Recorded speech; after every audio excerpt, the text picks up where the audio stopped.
So I guess we can start with some introductions. Yeah, go ahead. You can start. Okay, so my name is Dr. Yeni Abraham. I'm the owner of Trigger Physical Therapy in Arlington, Texas. I'm a pelvic physical therapist, and I'm one of the three therapists that we have at the practice. And so I work with Dr. Kapadia's patients from time to time, and so I'm thrilled to have this conversation tonight. Awesome. For those of you who are just joining, I am Dr. Kapadia. I work at Pelvic Rehab Medicine. I am a physiatrist or a PM&R physician.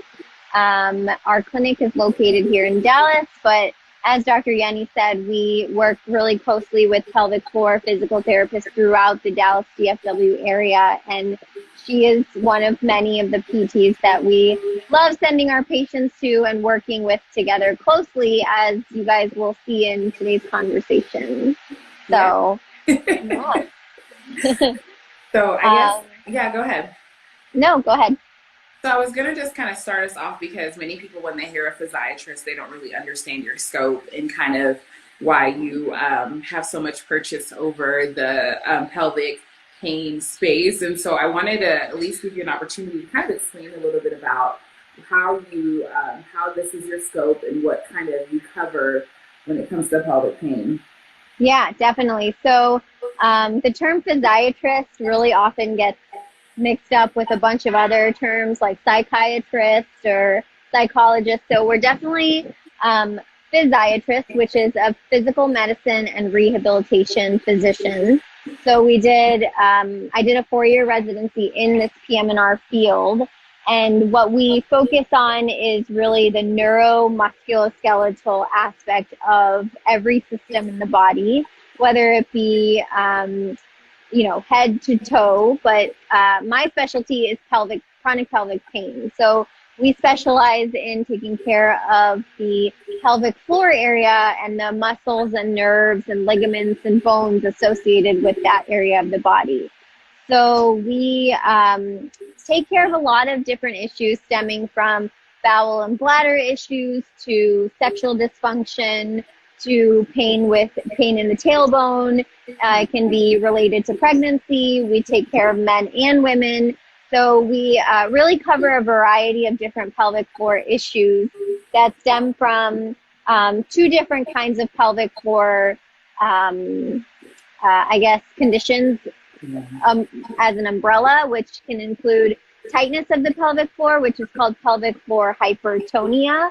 Or sometimes we treat, less often we treat hypotonia, which is when you have low tone or weakness of the pelvic floor muscles.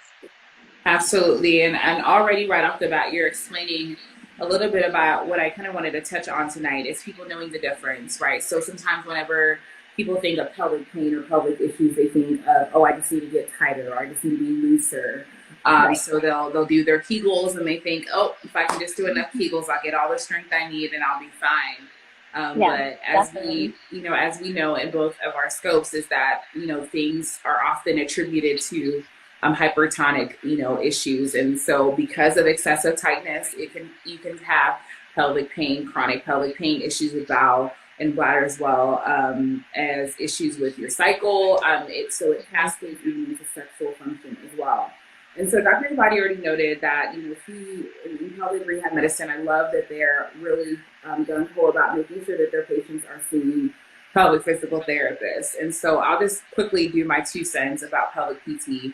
And so pelvic PTs, if you don't know who they are essentially like a branch off of a traditional physical therapist. So we are still the musculoskeletal specialist. We do have a doctorate, most of us do.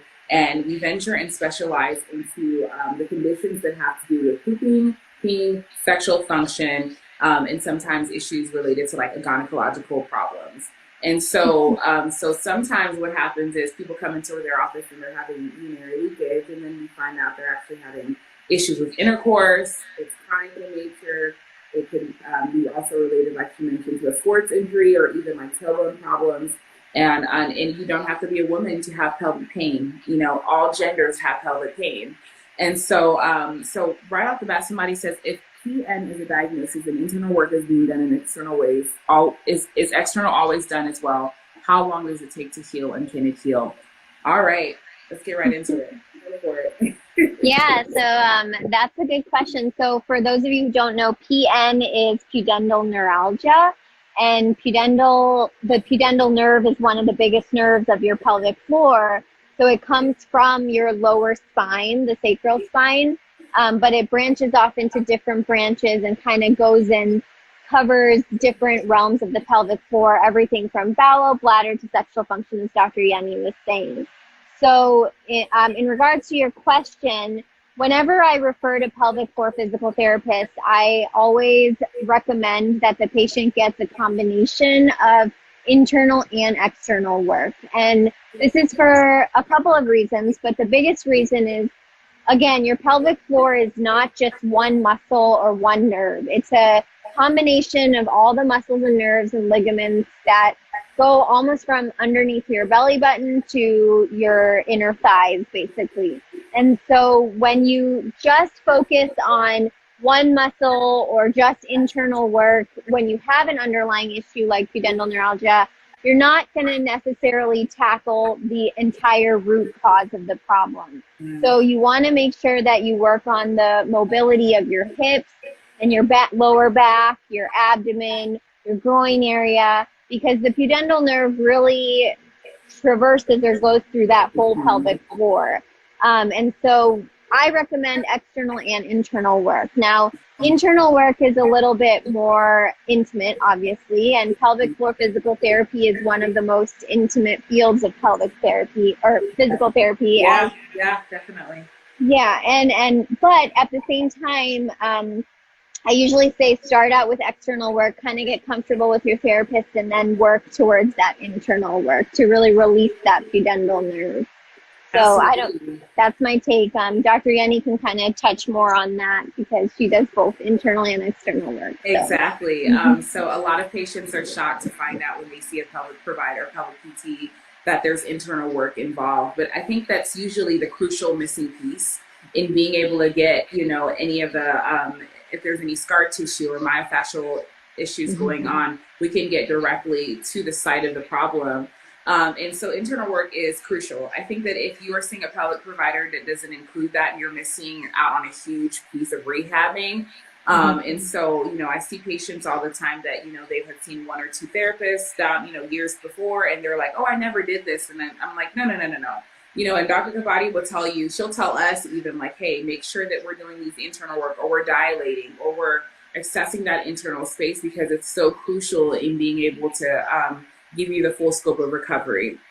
And so real quick, you do mention something about tailbone pain, which is a common thing that we see. And so we know in medically it's coccydynia, or issues with tailbone deviation. Sometimes in birthing people who have had coccyx deviations during delivery, we see that that's affected. So can you kind of talk about the kind of patients that end up in your office that are typically having tailbone problems, or even if you want to mention about the pudendal neuralgia, what typically cascades to get them to your office? Yeah, that's a great question. And it's actually a hard question because there's never one cause to the pelvic floor dysfunction. Exactly. I always tell my patients the example that, when you have multiple punches to your pelvic floor, that's what kind of leads to that cascade of leading to pelvic floor dysfunction. But when it comes to things like tailbone pain, for example, so the tailbone is called the coccyx, and when you have pain of that tailbone, it's called coccydynia. So that's a condition we often treat in our clinic, and we see it in some populations. We'll see it in our athletes that have, especially bikers and runners. All our Peloton riders now, right? Definitely. Always having to tell my Peloton patients to kind of cut back on that. Love Peloton. Yeah, because you're putting a lot of repetitive stress on that pelvic floor when you're biking or when you're sitting in one position for a long time. Another population is women who have, like you said, given birth, whether it be mostly our vaginal deliveries, who end up having a lot of stress and pressure put on that pelvic floor and that tailbone during delivery. And then that compression of the nerve can lead to tailbone pain. And then also if you've had any sort of trauma, if you've had a fall onto your tailbone, if you've had any sort of repetitive stressors to your lower back or even to your upper back that eventually puts pressure on that tailbone. I always show my patients, I don't have an image with me right now, but the tailbone is actually connected directly to the muscle that holds up your pelvic floor called the levator muscle. And when that muscle goes into spasm for whatever reason it may be, it can actually pull on your tailbone and cause that tailbone pain.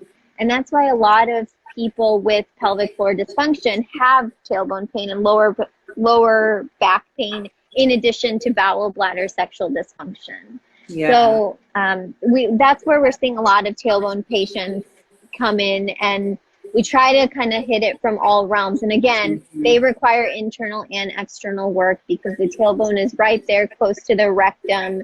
And so we work on those rectal muscles and the hip muscles around the spine stabilization muscles.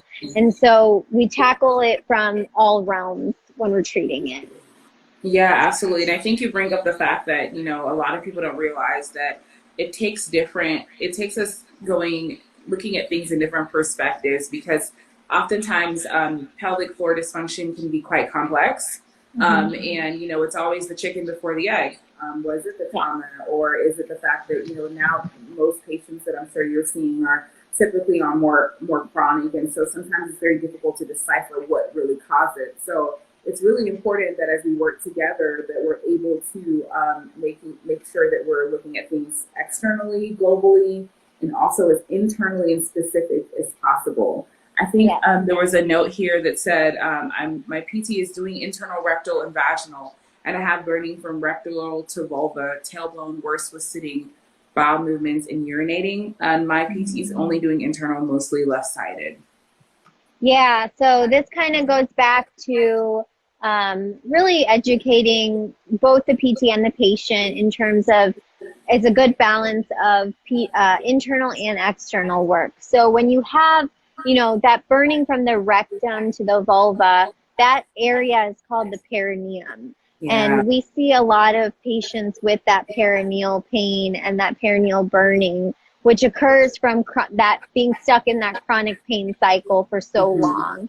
But when you have the tailbone pain with the perineal pain that worsens with sitting, a lot of it stems from the internal aspect, but you want to make sure you're working on the hip mobility and the spine stability. And so I think adding in external work would also give you the maximum relief in terms of improvement during therapy. Yeah.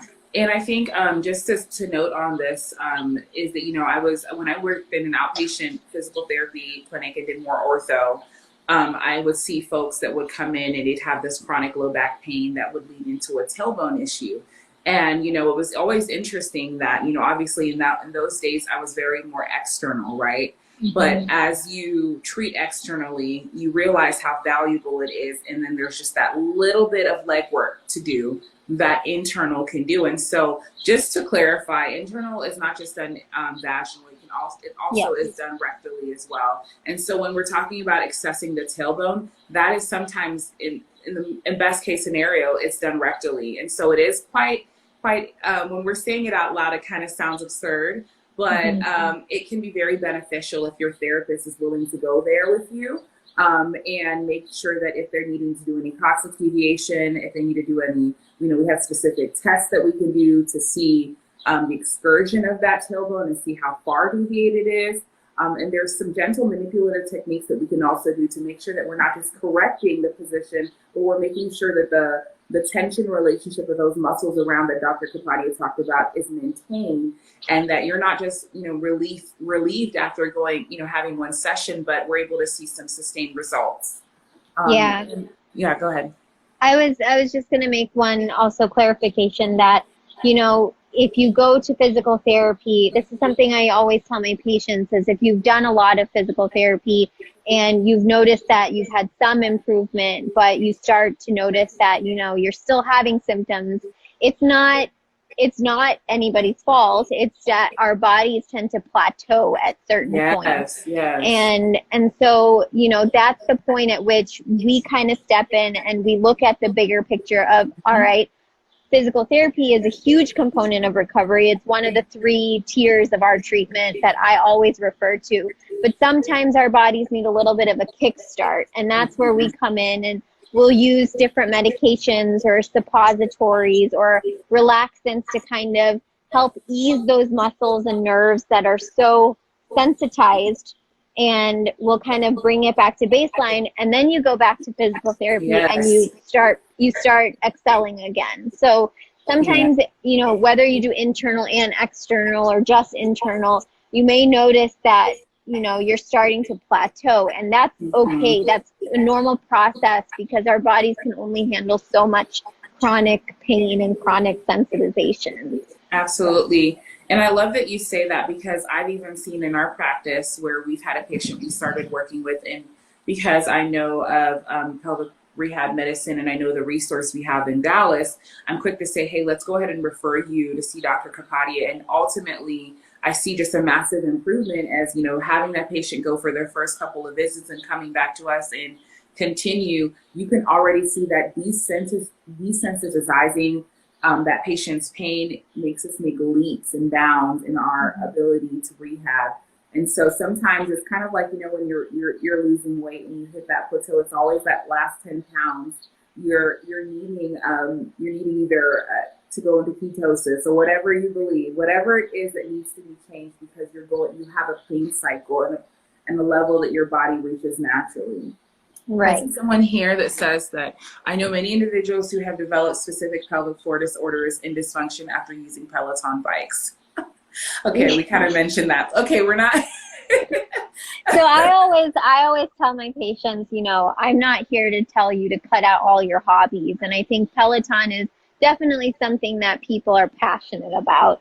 But when you're trying to treat chronic pelvic floor dysfunction, your doctor or your therapist may tell you to, you know, take a break or cut down on the frequency for just a little bit while we're treating you.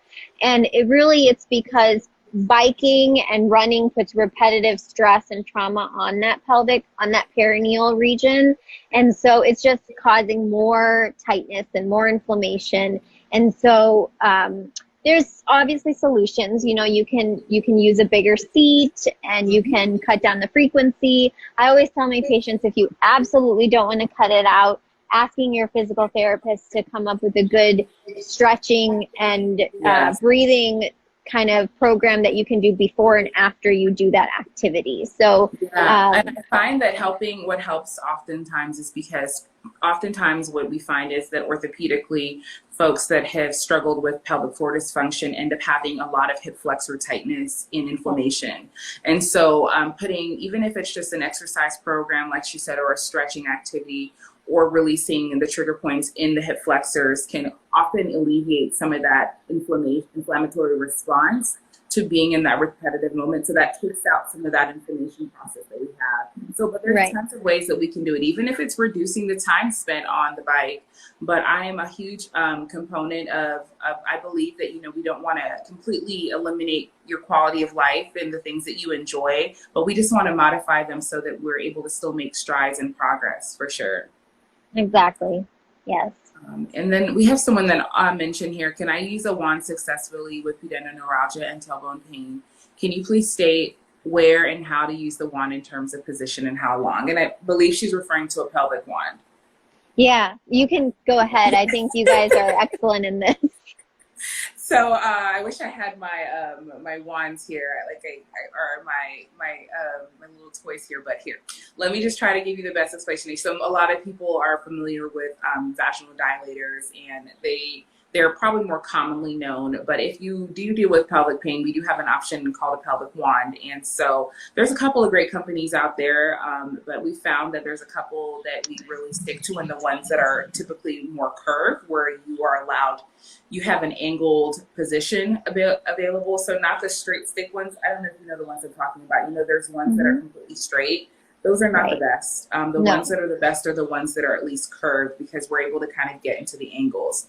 Now, what I always tell people is, if I prescribe or encourage a patient to purchase a wand of their own, I make sure that I'm treating with that wand in office, or at least showing them how to use it, because if not, we find that people don't go to the depth they're supposed to. And there's there's honestly a little bit of intimidation with the wand and using it correctly. So I'm not going to be able to specifically tell you where your wand should be because I haven't assessed you, the person asking this question. But ultimately, that's a discussion that you and your pelvic PT can have. And if that's something that you guys decide to do, make sure that they're putting you through on how to appropriately use that wand before sending you home to do it on your own. Yes, definitely. I always encourage my patients, whether it's dilators or pelvic floor wands, or even, the TENS unit where you put electrodes and you stimulate nerves.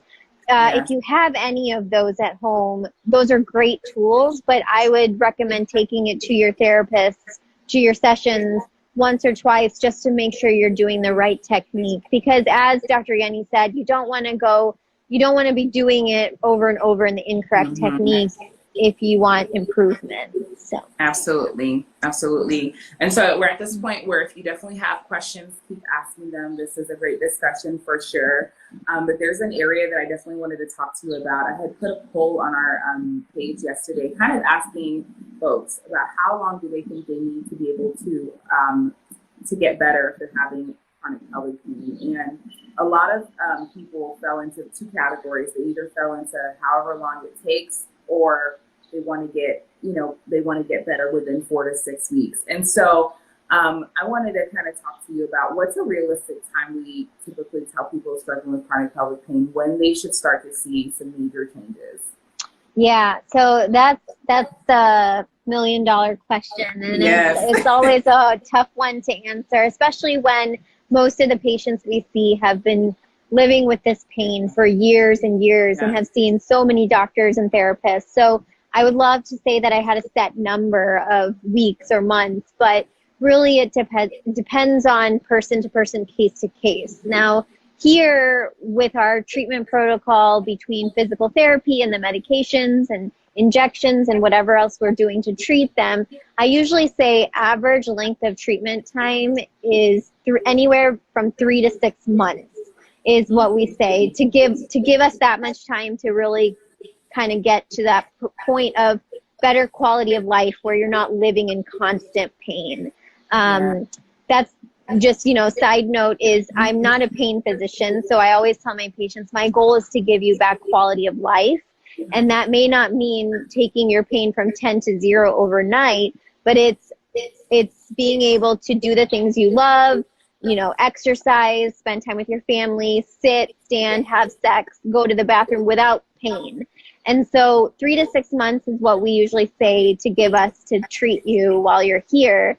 And then I always say you may not need the medications and injections for life, but just like any other muscles in your body, if you stop working them out, or if you stop stretching them, or if you stop exercising, they're gonna eventually revert back to where they were. So you want to maintain your pelvic floor mobility with stretching and breathing and exercises. And that doesn't mean you're going to be going to PT for the rest of your life either, but it just means maintaining it with the tools in your toolbox that when you do flare up, you know exactly how to kind of bring that flare down. And I think this is just a really crucial conversation because, granted, we're in the Western world and we are a more reactive population. We're more about treatment versus prevention. And so I think sometimes it's difficult for people to really wrap their head around the fact that pain is not going to be the only indicator of your progress. And reduction of pain, And so something to kind of note, and I would love for you to speak more on this, is what are some other ways that people can objectively note that I am making progress? Sorry, you said objective ways to see how, and then you cut out. No, okay, what are some other things that we can look at to show that we're making progress and we're making improvement? Yeah, great question. So a lot of times when you've lived with chronic pain, it's really hard to tell, hey, I actually had a better day, or I'm noticing changes, because it's something that our brains are just so used to chronically living in pain.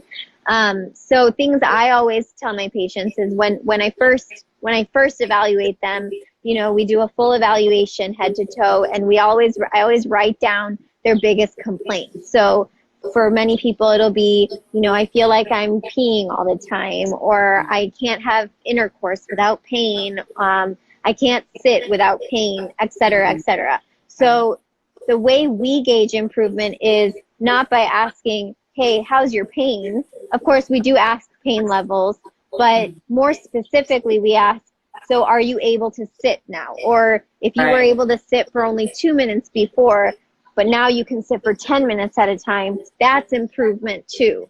Or if you were not able to tolerate penetration during intercourse, now you can tolerate it. It may not be the most comfortable thing, but we're making progress.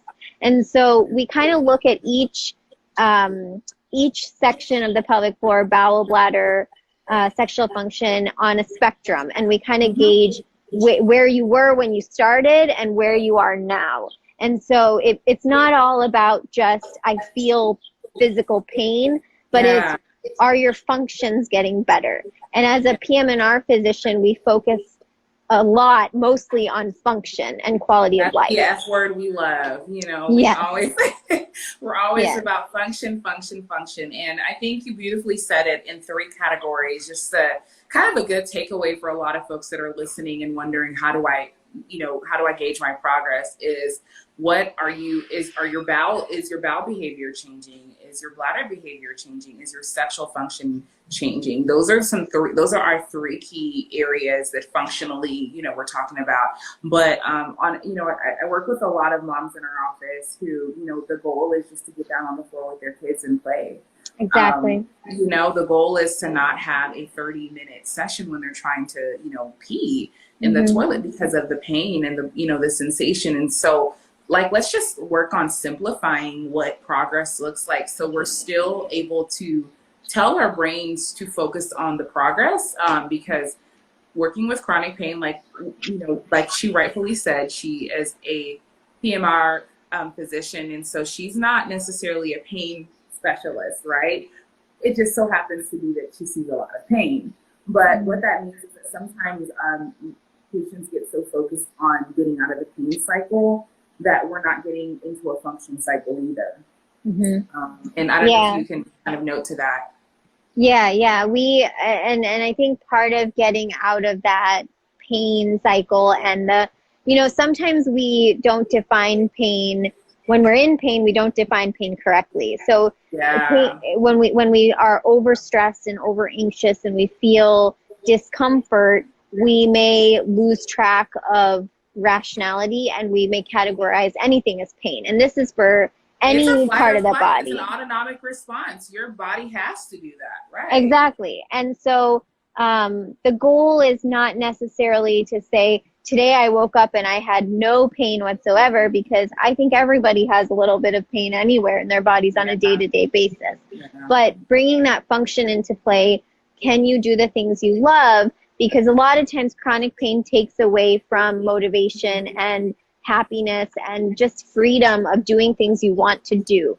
And so when you really focus on the functional aspect, then you're able to kind of convince your mind, hey, I am living, a life where I'm progressively able to do things I want to do more effectively and without pain or without discomfort. And so I think it's a tough thing to tackle, and that's why it takes us months to really desensitize those muscles and nerves. But another factor that we really gauge as improvement is, I have so many patients who have been on chronic pain medications for so long, whether that be narcotics, oxycodone, morphine, tramadol. And the sad thing is that these narcotics are not actually, well, number one, they're not helping the pain in your pelvis. And number two, they're actually worsening the nervous system in the way it processes the pain. And so one factor I use as an improvement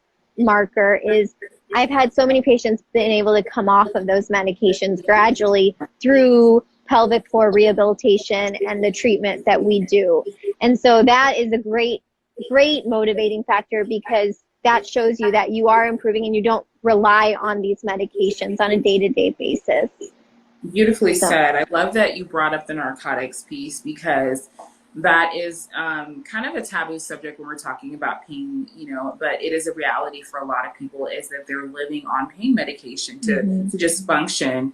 And so if you're listening to this right now, I hope you're kind of connecting the dots of the beauty of being able to see a physiatrist, but also to see a physical therapist or pelvic physical therapist at the same time, is that we can work in concert to really establish functionality and get you to progress much more than this pain cycle we would just refer to. But I really wanted to note on the fact that 3 to 6 months is a beautiful, beautiful range. I love it. And I do have like postpartum moms that, they'll ask me the same thing. It's like, when can I, get back into intercourses? Fortunately, it's not always 6 weeks for everyone, right? And fortunately, there are cascading of other issues that we've got, especially if there was a traumatic vaginal delivery, or in some cases, even a cesarean delivery that had made. Have you seen kind of some complications even in that? Oh, definitely. So we see, prepartum and postpartum issues, and we see women who have given birth vaginally or via C-section, and C-section scarring, tissue like adhesions, and then sensitivity around the scar. So we also, we treat that as well. And the biggest recommendation I have for my C-section patients always is physical therapy to manually release that scar tissue. But we also can do, trigger points around the around the incision to kind of desensitize those nerves. But obviously, when you're cutting into your body, you're going to have residual inflammation and muscular damage and nerve issues. So whether it's a C-section or a hysterectomy or any surgery, a hernia repair, you're going to have inflammation and muscle damage. So your pain is not going to necessarily go away just because you had a hysterectomy or just because you had your hernia repaired, or 6 weeks postpartum after a C-section, you should be fine. Well, that's not necessarily true for everyone, because the scar tissue, the adhesions, the inflammation, it's all there. And that's where the rehab comes in, because a lot of times our society is programmed to just kind of send you home to recover after surgery, but nobody's working on that quality of life. Can you do the things you wanted to do after this large surgery? So. Yeah, and the crazy thing is that we rehab total knee replacements, we rehab ACLs, we rehab hip surgeries, and we send people with physical therapists. I mean, when I used to work in the ortho world, someone could have their hip replaced on a Friday, and by literally Tuesday of the next week, they're in the clinic, and we're seeing them and we're rehabbing. And so we have this immediate orthopedic understanding of what needs to happen with rehabilitation that sometimes is not carried over in the pelvic space. And so I think this is kind of where I always kind of advocate for patients and encourage them to speak up, because sometimes providers are not we're just not in a medical culture where we have that built in our medical space, in our pelvic space. And so having patients be able to say, hey, I think this is not normal, or I have been leaking through my entire pregnancy and I'm having burning sensation or sensitivity problems. Speaking up is so crucial. Right. And in regards to pregnancy and recovery postpartum, this is the one thing I always try to stick into all my discussions, is that in France, they require all women who have given birth to go through 6 weeks of pelvic floor physical therapy. It's crazy, Dr. Kapadia. It is required, and it blows my mind. It blows my mind. Our European counterparts are doing it right, and we're still struggling here in the States. It's crazy. It just exactly. And I'm over here. I'm about I'm pregnant right now, and I'm about to fly to France because I feel that pelvic floor physical therapy should be required for pregnant women, but here it's like they have to fight. Women have to fight to get into PT, and really, if you for all those pregnant women or postpartum women listening, if you feel like there's something up with your bowel, bladder, sexual function, pelvic floor after delivery, it's not normal. So if you're told that this is normal postpartum, you don't have to live that way. And so you should talk to your doctor and fight for yourself to get that therapy, because you will have better outcomes if you go through pelvic floor physical therapy. And again, So just to always emphasize something that we say often is just because something is common does not make it normal. And exactly. so, all because we have a commonality of leakage or incontinence or pelvic dysfunction postpartum doesn't mean that that's something that you should have to live with. You've Right. got one body and you've got to live with it your whole life. You don't get to do any, trades. And so, I really advocate that all women, I even tell, a lot of our folks in the area that are doulas and midwives, we always just say, hey, just have your patient just go ahead and schedule that visit postpartum, like even before they have the baby, because there's just a chance that there's going to be, there's a little bit of forgetfulness and, getting used to the new baby. And it's just like they go in for their 6-week visit and they're just kind of on their own. Right. Meanwhile, if they're getting in, and I just want to plug this in there real quick because this question comes up quite a bit when we do like Q&As on our Instagram, is that folks want to know how early can I see a pelvic PT? How early can I even see a provider outside of my OB if I'm having pelvic floor dysfunction or pain postpartum? And I say if it's a vaginal delivery, honestly, as early as 3 to 4 weeks. But if it's a C-section, I would say typically around that 4 to 5th week mark is better, just because of wound healing, tissue healing. Would you agree with the same? How early would you see someone? Yeah, I mean, I don't think there's any harm in starting sooner rather than later. Now, obviously, if you've given birth vaginally and you sustained a tear and required stitches and healing, I would clear it with your OB just to make sure Right. it's safe. Or if you've had a C-section, clear with your OB that it's safe to be moving in certain ways and bending and doing those exercises. But we typically say between the 4 to 6 week mark postpartum, you should be cleared to start seeing physical therapy. And that doesn't mean you can't do light stretches here and there at home. And so in that situation, getting plugged in with a therapist sooner rather than later is going to be in your benefit. And you may not start that rehab process right away, but even just talking to the therapist will kind of get the ball rolling on your recovery. Exactly. So just like a shameless plug here, during the pandemic, we had so many women that were postpartum that kind of struggled to seek in-person care. There was difficulty getting childcare and getting help to their appointments. And so we've seen, I would say towards the end of last year, we started to see quite a bit of fallout from that, where, the 6-week visits were telehealth visits. And so when they're coming to see me, we've got these C-section scars that don't look great.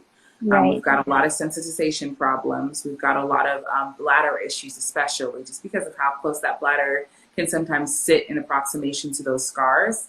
And so those are some things that I just wanted to just advocate for, since we're kind of on this topic here, is just, it's never too late. You might feel like it's been 8 months, it's been 18 months, it's been a couple of years postpartum, and I'm still kind of living with these problems. It's never too late to come see Dr. Kapadia. It's never too late to come see us at Triggered PT to go ahead and making sure that you're doing something. Because I see women, I would never forget a patient I had seen, and she had, and this is so crazy because typically the kind of consequence that she had was similar to a hysterectomy, but she had a tubal ligation, and this was probably about 25 years ago.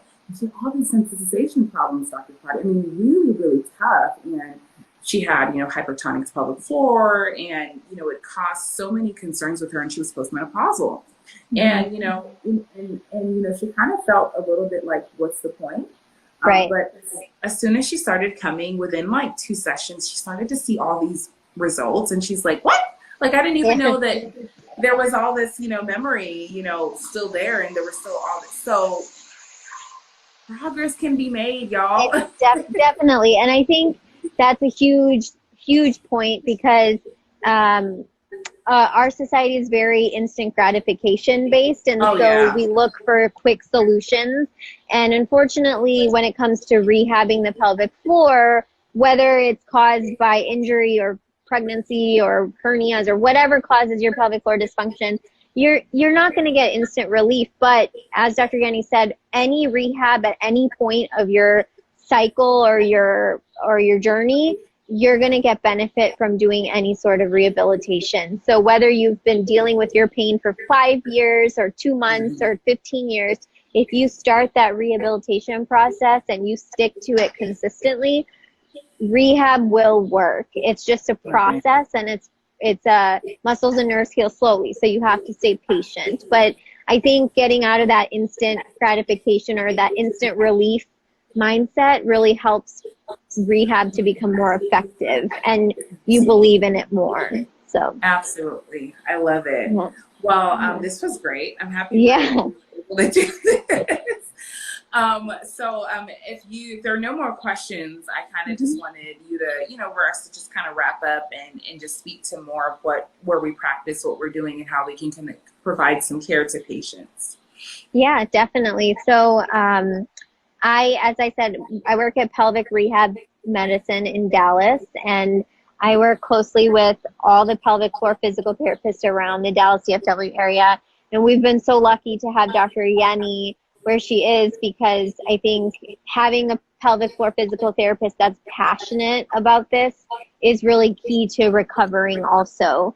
Having gone through pelvic floor therapy myself in the past, I think having a therapist that's committed to your improvement is key. And so I work at PRM here in Dallas, and we see patients ranging from age 12 to 75 and above and beyond. And as I said, we work with men and women and people of all backgrounds. And so feel free to reach out to us if you need a consult to a good pelvic floor therapist, or you need to discuss, your journey of pain. Right. Absolutely. Well, thank you so much, everyone. And if you're not following Pelvic Rehabilitation already, please do that. Make sure you follow their Dallas page and follow us at Triggered PT for sure. I'm so happy we did this. So yes, me too. Now I need to come see y'all again. It's been so long since I've seen y'all. I know. Come on over. We are always open. Y'all a visit for sure. Well, definitely. Take care, everyone. Thank you so much. Have a wonderful evening. Good.